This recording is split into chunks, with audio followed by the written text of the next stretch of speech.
Bom dia a todos! Graça e paz do Senhor Jesus seja com todos nós. Uma ótima terça-feira para todos na presença do Senhor. Hoje é dia 26 de outubro de 2021. Seja muito bem-vindo ao nosso devocional de hoje. Nosso devocional de hoje, que terá o tema Os Escolhidos. Peguei aqui o tema aí também da série, né, que tem nas plataformas digitais aí, que é The Chosen, né, Os Escolhidos. Então eu peguei aí parte desse tema para falar um pouco sobre esse assunto nessa manhã aí de terça-feira. Bom, se você está em Cristo é porque Ele te escolheu. Essa é uma verdade absoluta do Novo Testamento. Aliás, essa é uma verdade absoluta de todas as Escrituras, mas como eu falei, se você está em Cristo, né?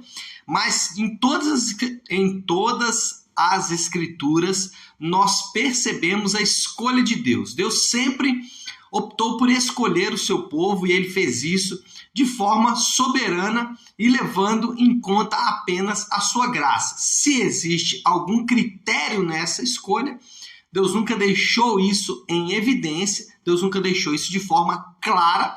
O ponto é que não existe outro motivo para estarmos em Cristo, não existe outro motivo para estarmos com o Senhor a não ser através da sua escolha soberana e baseado na graça dele. É óbvio que eu não peguei esse tema aí da minha cabeça, nós estamos na maratona de leitura bíblica, e nós estamos hoje meditando em Ezequiel 43 e também 44. Já quero adiantar para vocês que assim que acabar Ezequiel, acaba no capítulo 48 na quinta-feira, na sexta-feira nós vamos de Ageu e no sábado nós vamos de Malaquias. Então já se prepara aí porque a gente vai dar sequência na leitura dos profetas, só lembrando que Ageu e Malaquias, isso mesmo, Ageu e Malaquias, semana que vem Zacarias, esses três últimos profetas, eles se referem ao período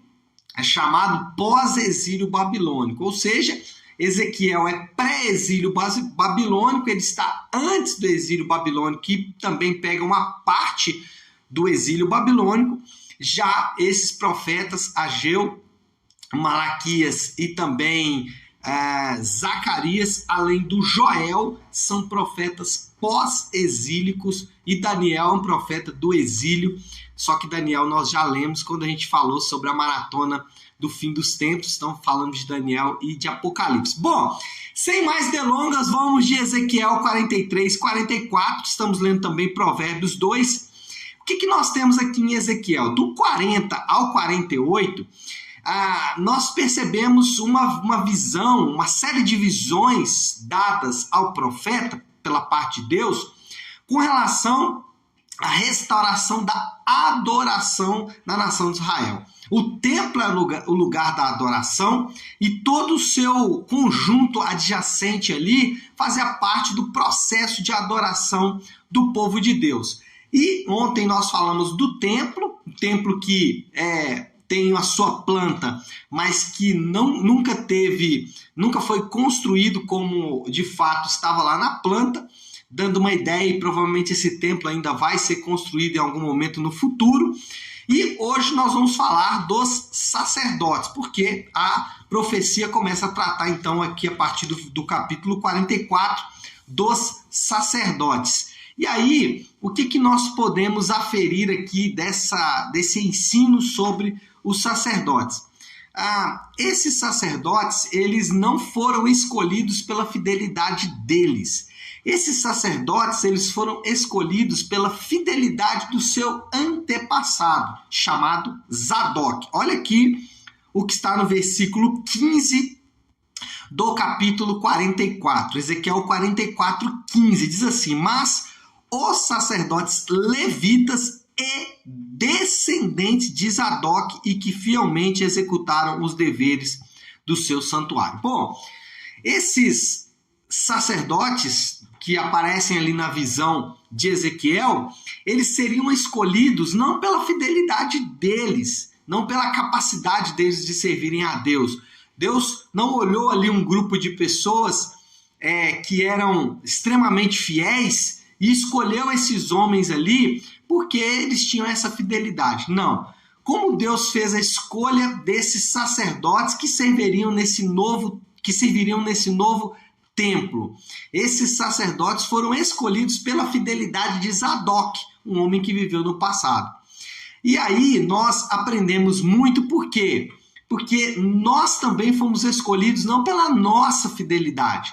Nós somos escolhidos não porque Deus olhou alguma coisa em nós, e se Ele olhou e viu alguma coisa em nós, Ele não diz isso. Pelo contrário, as Escrituras normalmente mostram que Ele olhou e viu que não havia nada de bom em nós. Ou, para usar um termo do Novo Testamento, não havia nenhum justo, nenhum sequer.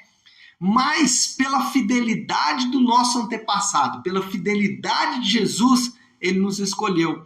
Então Ele nos escolhe pela fidelidade do nosso antepassado. Da mesma forma que esses sacerdotes aqui, na visão de Ezequiel, foram escolhidos pela fidelidade de Zadok, nós fomos escolhidos pela fidelidade do Senhor Jesus. Preste atenção. Dentro dessa perspectiva de que nós somos escolhidos não pela nossa fidelidade, mas pela fidelidade do nosso antepassado, qual é o nível de fidelidade devem ter os que estão em Jesus? Se esses que estão em Jesus foram escolhidos não pela fidelidade deles, mas pela fidelidade do próprio Senhor Jesus, qual é o nível de fidelidade que esses que foram escolhidos pela fidelidade de Jesus devem ter com Jesus? Como nós devemos, ou como aqueles que estão em Cristo Jesus devem amar o Senhor Jesus diante desta verdade tão absoluta e tão impressionante. Ser escolhido não pela sua própria fidelidade, mas pela fidelidade do Senhor Jesus, como nós, ou como esses que estão em Cristo e que foram escolhidos por causa de Cristo, devem responder ao Senhor Jesus. Além disso, e aí, de alguma forma, no próprio texto, o profeta vai receber ali a revelação, ou a profecia vai mostrar como esses que foram escolhidos pela fidelidade do seu antepassado Zadok, no nosso caso, fomos escolhidos pela fidelidade do nosso antepassado Jesus.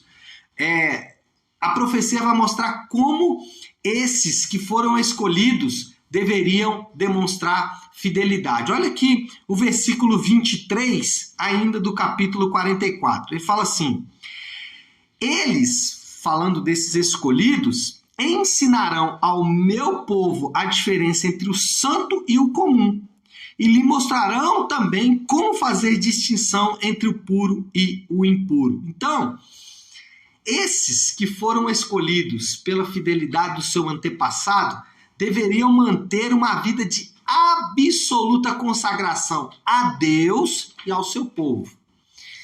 Eu sei que existe uma tendência nossa a viver em consagração a Deus, e isso é bom. Contudo, o que nós percebemos ao ler as páginas das Escrituras é que Deus nos chama não para viver apenas em consagração a Ele, mas também para viver em consagração ao seu povo.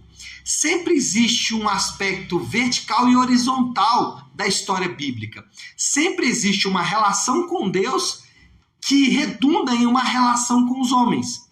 Então, aquele que foi comprado, ou aqueles que foram escolhidos, eles foram escolhidos com um propósito. Eles não foram escolhidos aleatoriamente. E aqui vale a pena destacar porque existe uma busca desenfreada por propósito.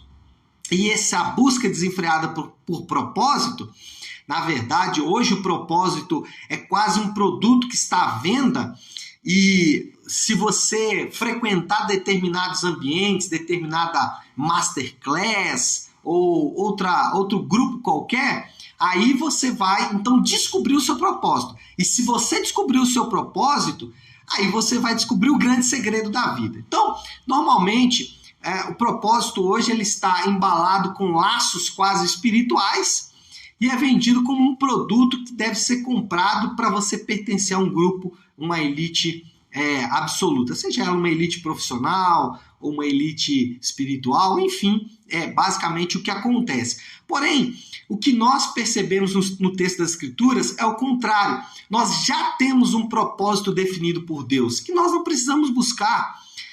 Nós não precisamos ficar orando para saber qual é o nosso propósito, o que Deus nos chamou, porque isso já está revelado nas Escrituras.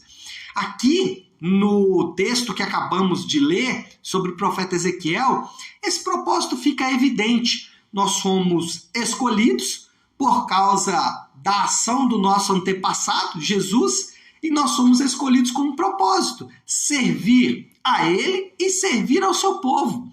Então, o nosso propósito já está definido: servir. Tudo que você fizer que demonstra serviço para pessoas que Deus chamou também, isso é demonstração de que você entendeu o seu propósito.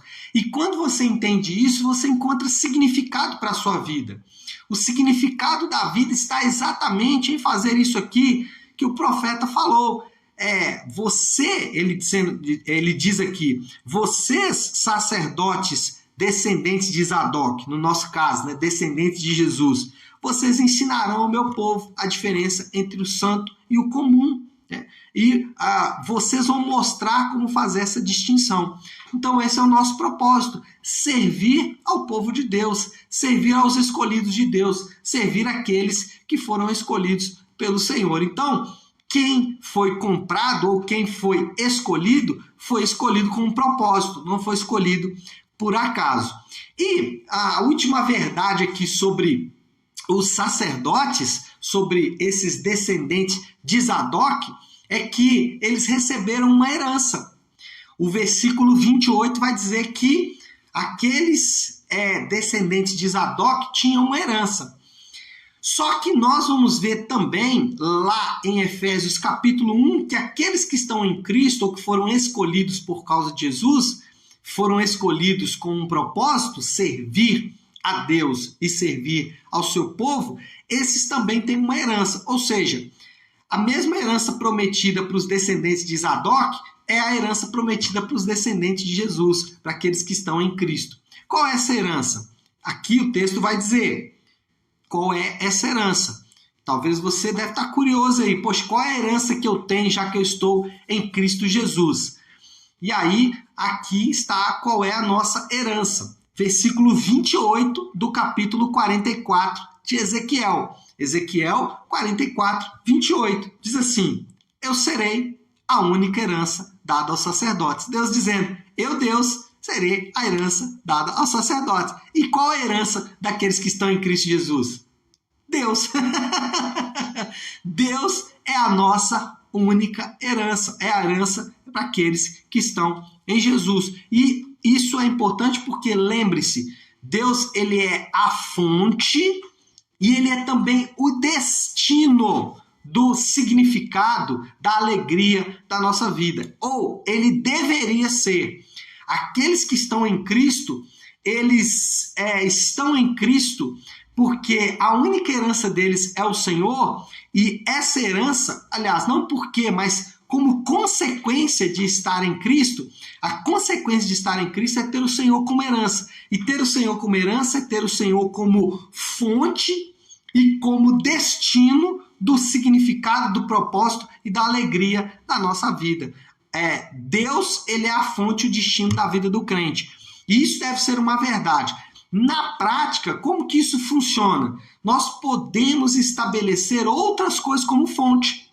E esse era o pecado da nação de Israel: estabelecer como fonte e como destino outros deuses. E nós podemos fazer isso também.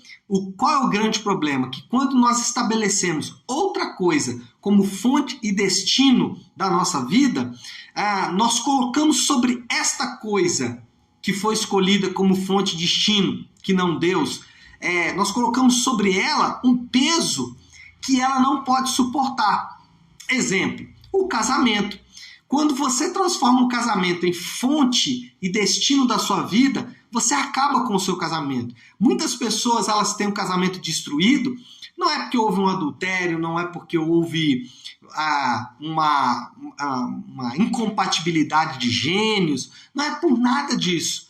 Pessoas às vezes destroem o casamento porque colocam o casamento como centro da vida. E quando aquela pessoa que está com você no casamento não consegue atender às suas demandas de necessidade, de alegria, significado, propósito, etc. e tal, que só Deus pode dar, você começa a se decepcionar com aquela pessoa. Então, trazendo sobre o casamento, e aí nós podemos ampliar, tá? Pode ser família, pode ser saúde, pode ser empresa, pode ser religião, qualquer outra coisa que se coloca como fonte de destino. Os descendentes de Zadok, sacerdotes aqui na visão de Ezequiel, eles teriam o Senhor como herança. Efésios vai dizer que o Senhor é a nossa herança como descendentes de Jesus, como aqueles que estão em Cristo. Isso significa que Deus deve ser a fonte e o destino da nossa própria vida. Bom, qual é a moral da história? Qual é o princípio que nós podemos obter aqui dessa história dos sacerdotes, dos escolhidos por causa da fidelidade de Zadok e aqueles que estão em Cristo por causa da fidelidade de Cristo? Quem sabe o que recebeu, entende o que pode dar. Essa é a moral da história. Quem sabe o que recebeu, entende o que pode dar. E essa é o princípio que nós vamos obter de todo esse ensinamento. E dentro desse princípio, dentro de todo esse ensinamento, eu quero desafiar você. Desafio do Léo aqui dessa terça-feira. Qual seria, então, o desafio? Saia de casa hoje para ser influente pelo serviço.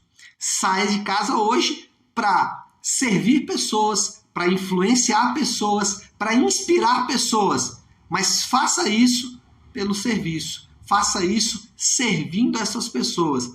Porque dentro do nosso contexto, os descendentes ou os escolhidos de Zadok, ou os escolhidos por causa de Zadok, no nosso caso, os escolhidos por causa de Jesus, eles foram escolhidos exatamente com esse propósito, exatamente com esse significado. Então, saia de casa hoje, se você já saiu, coloque isso como prioridade número 1 da sua agenda. Saia de casa hoje para ser influente, para ser inspirador através do serviço. Foi assim que Zadok foi influente, foi assim que Jesus foi influente, servindo aos seus piores inimigos, e é assim também que nós podemos ser influentes, já que a moral da história hoje é: quem sabe o que recebeu, entende o que pode dar. Então, sirva as pessoas hoje e você vai encontrar propósito e significado para a sua vida. Tá certo? Vamos orar? Vamos colocar isso aí tudo diante de Deus, vamos pedir ao Senhor que nos dê graça, Porque muitas vezes servir aos nossos piores inimigos é uma das tarefas mais difíceis que a gente tem para fazer. Na verdade, queremos matar, Mas a Bíblia nos ensina que seremos influentes e inspiradores através do serviço. Então vamos fazer isso, porque assim nós obedecemos a palavra de Deus. E eu preciso orar porque o tempo já foi embora. Vamos fazer isso? Se você puder, então, pare o que você está fazendo e vamos juntos buscar a Deus em oração. Vamos orar. Pai, nós nos curvamos agora diante da Tua palavra, nós nos curvamos agora diante, Senhor Deus, desta realidade que ficou latente aos nossos olhos nesta manhã. Aqueles que sabem o que recebeu, aqueles que têm consciência do que receberam, eles entendem o que podem dar. E nós hoje aprendemos um pouco mais daquilo que recebemos através do Senhor naquela cruz. E por isso nós podemos servir pessoas nesse dia. Sabemos que isso não é fácil, sabemos que isso requer um grau e uma capacitação que só pode vir do Senhor. E é isso que nós te pedimos, que o Senhor nos capacite a obedecer a Tua palavra nessa manhã. Fazemos isso em nome de Jesus. Amém. Amém, meus amados? Bom, então é isso, Nós vamos ficando por aqui. Vamos encerrando o nosso devocional de hoje. Amanhã, 7h30 da manhã, nós estaremos aqui de volta, tá bom? Deus abençoe. Ótima terça-feira para todos. Fiquem com Deus.